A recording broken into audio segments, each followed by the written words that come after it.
दोस्तों, यह एक ऐसे इंसान की कहानी है जो बचपन में घर घर जाकर भीख मांगा करता था, लेकिन आज वह अपनी मेहनत और लगन के दम पर 40 करोड़ की कंपनी का मालिक है।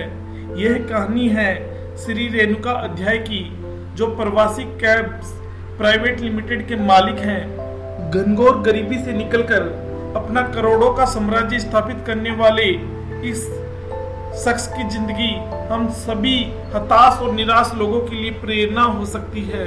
तो आइए जानते हैं उनकी जिंदगी के बारे में। रेणुका अध्याय का जन्म बेंगलुरु के गांव में हुआ। उनके पिता एक छोटे से स्थानीय मंदिर में पुजारी थे।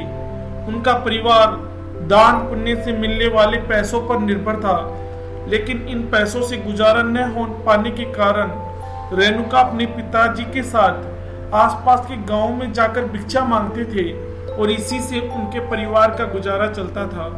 और जब रेणुका कक्षा 6 में पहुंचे तब उनके पिताजी ने उन्हें एक चर्म रोगी की सेवा में लगा दिया।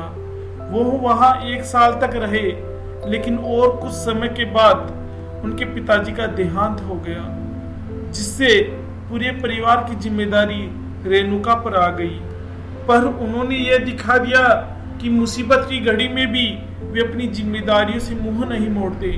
इसी राह पर न जाने उन्हें कैसे कैसे काम करने पड़े, जैसे प्लास्टिक बनाने के कारखाने में, श्याम सुंदर ट्रेडिंग कंपनी में एक मजदूर की हैसियत से, सिर्फ 600 रुपए के लिए एक सिक्योरिटी गार्ड के रूप में, और सिर्फ 15 रुपए प्रति पेड़ के लिए नारियल के पेड़ पर चढ़ने वाले एक माली के रूप में।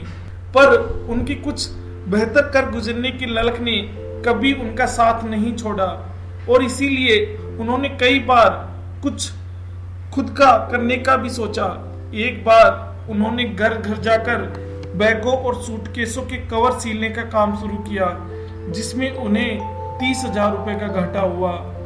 वे जब 20 साल के हुए तभी उन्होंने शादी कर ली।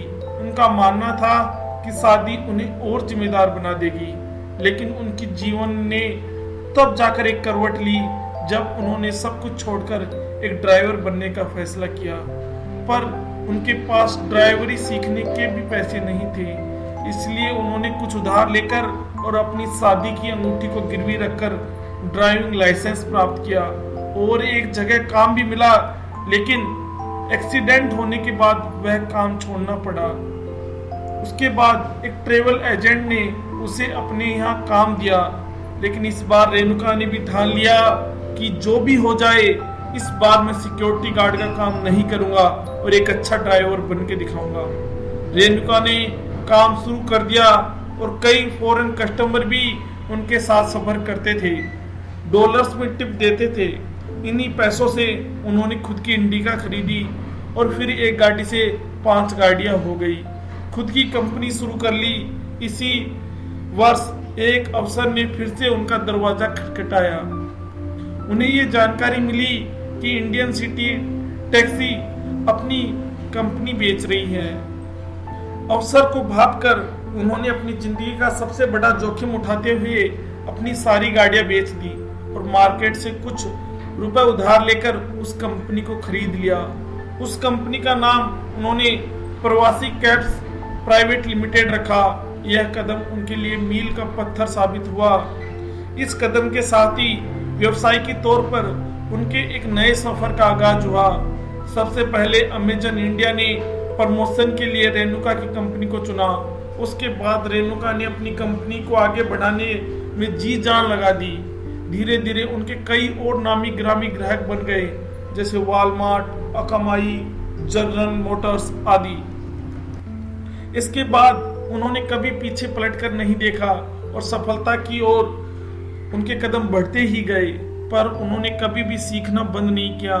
उनकी कंपनी इतनी मजबूत हो गई कि जहां कई और टैक्सी कंपनियां ओला और उबेर के आने से बंद हो गई, उनकी कंपनी फिर भी सफलता की ओर आगे बढ़ रही है।